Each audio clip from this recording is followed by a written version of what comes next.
Há alguns meses eu gravei um vídeo aqui no canal falando sobre o número 666 e a relação dele com o imperador Nero, né? Como é que historicamente a gente percebe, por um estudo de contexto, que o número 666 se refere a esse imperador através de uma prática que era famosa ali na antiguidade, que é a equivalência de nomes com números, né?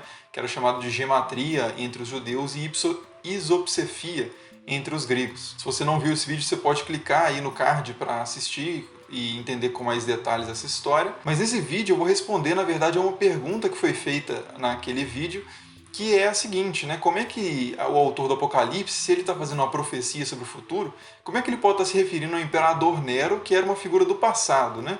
Que é uma figura do nosso passado e que era também uma figura do passado do próprio autor do livro do Apocalipse. Afinal, estima-se que o livro do Apocalipse tenha sido escrito no final do século I e Nero governou até 68. Então essa pergunta é uma pergunta muito interessante e ela tem duas respostas principais, assim, mais consolidadas na historiografia, né? Duas hipóteses principais que tentam explicar por que Nero aparece como um personagem tão importante ali no Apocalipse, que são as hipóteses do Nero redivivus e a hipótese da coagulação simbólica. Então nesse vídeo eu vou explicar essas duas hipóteses aí, falando um pouco sobre o contexto político ali de Roma, sobre algumas esperanças políticas que haviam ali e algumas lendas e pensamentos que se desenvolveram a partir desse contexto que podem ter influenciado ali o autor do livro de Apocalipse. Então se você se interessa pelo assunto, clique aí no botão de inscrever-se para receber mais vídeos como esse e vamos para a história, né?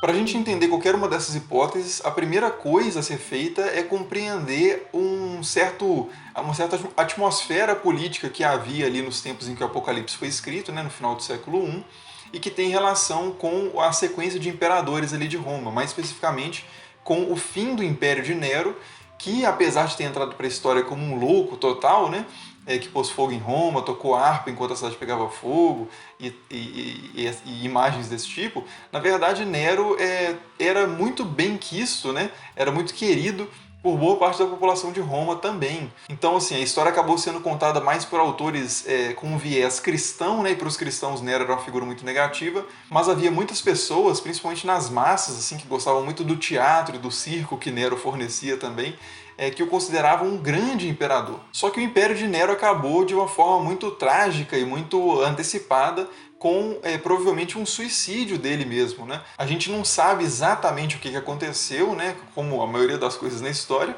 mas o que parece mais plausível mesmo é que Nero se suicidou cortando a própria garganta. E diante desse suicídio de Nero, diante dessa morte muito trágica de Nero, muitos dos seus apoiadores continuaram cultivando uma certa esperança de que aquilo não tinha acontecido, de que ele não tinha morrido, de que ele tinha sobrevivido ao corte à ferida, né? E tivesse escondido ou se recuperando para voltar com tudo e exercer ali o máximo potencial do seu império, do seu poder. A gente encontra muitos textos ali do próprio século I que trazem esse imaginário de que Nero não teria morrido. Então, por exemplo, o orador Dio Crisóstomo, por volta de 88 d.C., escreve o seguinte: não havia nada que o impedisse, né, Nero, de continuar a ser imperador para sempre, visto que até hoje todos desejam que ele ainda esteja vivo, e a grande maioria acredita que ele está, embora, em certo sentido, ele não tenha morrido uma vez, mas muitas vezes, junto com aqueles que estavam firmemente convencidos de que ele ainda estava vivo. Esse trecho final, falando sobre essas múltiplas mortes de Nero, pode ser uma referência aos falsos Neros, que também aparecem na documentação antiga, né? Várias pessoas depois da morte de Nero que se apresentaram como sendo Nero, ou então a morte da esperança, né? Tantas vezes cultivada e tantas vezes frustrada desse retorno de Nero. Outro autor muito importante que também fala sobre essa questão da morte de Nero, ou da sobrevivência de Nero, na verdade, é Suetônio, que escreveu que astrólogos haviam predito a morte de Nero, mas haviam predito também que ele dominaria o leste, inclusive a cidade de Jerusalém. E isso não aconteceu. Então, Suetônio escreve que por causa disso, né, muitos acreditavam que isso ainda aconteceria. Então, Suetônio escreve assim, que muitos se comportavam como se ele, né, Nero, estivesse vivo e fosse retornar em breve para destruir seus inimigos. E finalmente outro autor também que traz essa ideia é Tácito, que escreve o seguinte: os relatos sobre a morte de Nero têm sido variados e, portanto, muitas pessoas imaginaram e acreditaram que ele estava vivo. Então o primeiro ponto para a gente pensar sobre essa questão da menção de Nero no Apocalipse é isso, Existia um imaginário realmente de que Nero poderia ter sobrevivido à sua morte, e na verdade havia um imaginário também que foi se desenvolvendo com o passar dos anos de que Nero teria na verdade morrido sim, mas que ele ressurgiria dos mortos de alguma forma, ou na sua própria carne mesmo, ou encarnando, de certa forma, algum outro imperador. Essa é a lenda conhecida como Nero Redivivus, ou Nero Ressuscitado, que circulou, inclusive, entre judeus e cristãos ali no primeiro século, como a gente sabe pelos oráculos sibilinos e pela ascensão de Isaías, que são dois textos de composição mista ali, cristã e judaica, e que mencionam essa questão do Nero Redivivus. Então, considerando a primeira hipótese, que é essa hipótese do Nero Redivivus, ou seja, de que o autor do Apocalipse conhecia pelo menos essa lenda, ou mesmo acreditava nessa lenda, né, a gente pode ler os textos do Apocalipse, principalmente a passagem Apocalipse 13 e Apocalipse 17, que falam mais especificamente sobre a besta, né, que diz o seguinte, né? Apocalipse 13 diz o seguinte: Vi emergir do mar uma besta que tinha 10 chifres e 7 cabeças, e sobre os chifres 10 diademas, e sobre as cabeças nomes de blasfêmia. Uma das cabeças da besta parecia ter sido golpeada de morte, mas essa ferida mortal foi curada. Então, segundo essa hipótese do Nero Redivivus, a referência a essa cabeça ferida e curada seria o Nero, que cortou a própria garganta, mas teria sobrevivido e voltaria, né? A ideia também nesse trecho de 7 cabeças, né, em Apocalipse 17 vai ser dito que essas cabeças representam reis, então encaixa com a questão aí de ser um imperador romano ferido, mas curado. E também a questão dos nomes de blasfêmia que é mencionado, né, que estão sobre as cabeças, que seriam os imperadores, também parece uma referência aos títulos usados pelos imperadores, né, como Augustus, Divus, né, Augustus é Altíssimo, né, Divus divino, Divi Filius, que é filho de Deus, Dominus ac Deus, que é Senhor e Deus, né? Então os imperadores eles tinham esses títulos meio deificantes, né, divinizantes, e também eram de fato adorados, alguns deles até em vida, como deuses. Tinham templos, estátuas. E quanto a isso, o livro do Apocalipse, ali no capítulo 13, pode estar fazendo referência também a essa questão da adoração dos deuses, dos imperadores como deuses, quando ele fala que foi dito aos que habitam sobre a terra que eles fizessem uma imagem à besta, aquela que foi ferida à espada e sobreviveu. Aí essa imagem seria uma imagem nesse sentido mesmo de imagem para adoração, né? Uma estátua. Então esses seriam alguns elementos, para além do 666, como eu explico lá no vídeo sobre isso especificamente, que apontam para a figura de Nero como sendo aí a besta, né? Já que ele é uma cabeça, mas também é a própria besta, né? Na passagem de Apocalipse 17, diz que são também 7 reis, dos quais 5 caíram, um existe e o outro ainda não chegou, falando sobre as cabeças, né? E quando chegar, tem de durar pouco tempo. E a besta, que era e não é mais, é também o 8º rei, mas faz parte dos 7 e caminha para a destruição. Ou seja, a besta é uma das cabeças, mas é a própria besta, né? Então tem essa mistura, né, do imperador com o império, que era algo, aliás, muito comum no período também, né? Existiam vários ditados, por exemplo, Rex pro regno, o rei pelo reino, ou Qualis Rex talis Rex, ou seja, conforme o rei, assim o povo, né? Essa identificação entre o império e o imperador era muito forte. Até Sêneca, inclusive, num texto escrito para Nero, ele diz o seguinte: Tu és a alma do império, o império é teu corpo.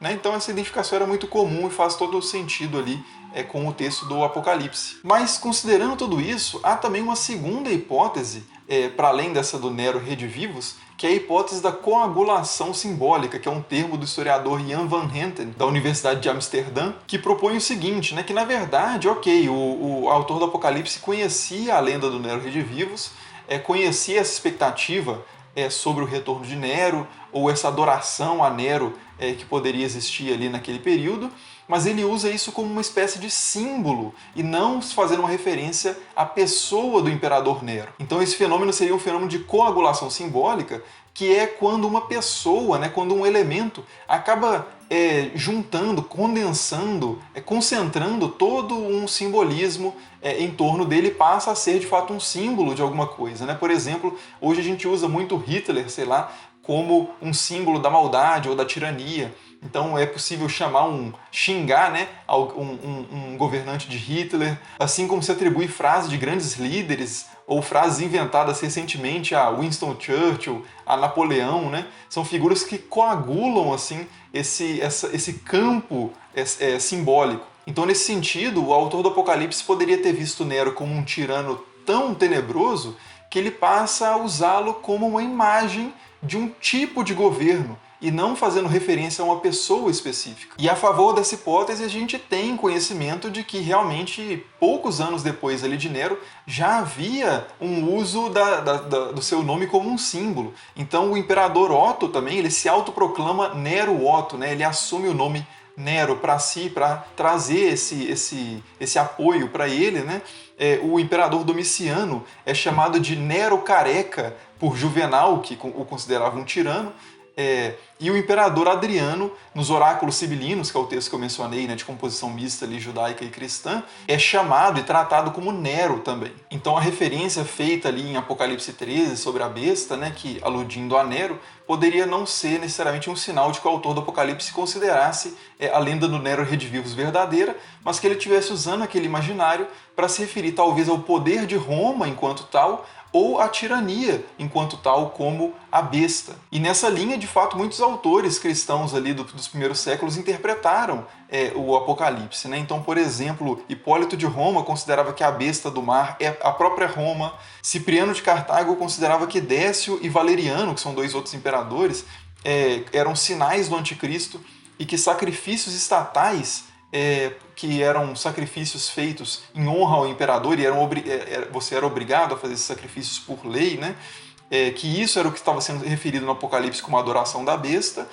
E Vitorino também diz que a besta é Roma e que tem especificamente as características de Nero, ferido mas não morto. Então, respondendo à pergunta lá do início do vídeo, né, como é que Nero poderia ser considerado a besta numa profecia sobre o futuro, se ele fazia parte do passado, na verdade, do autor do Apocalipse? A resposta é que, na verdade, Nero realmente já estava morto, mas ele fazia parte do presente do autor do Apocalipse, né? Ele inspirava imaginários, lendas, expectativas políticas muito importantes que aparecem nos textos da época, inclusive no Apocalipse, que é um texto da época. Então, independente de qual dessas respostas que está certa, o certo é que a gente tem que considerar o contexto histórico para realizar qualquer tipo de interpretação. O livro do Apocalipse foi produzido por uma pessoa que vivia num determinado momento histórico e escrevia para pessoas desse mesmo determinado momento histórico, e, portanto, esse momento histórico, obviamente, tem que ser considerado para saber o que ele está querendo dizer ou o que as pessoas que leram esse texto inicialmente entenderam ou podiam entender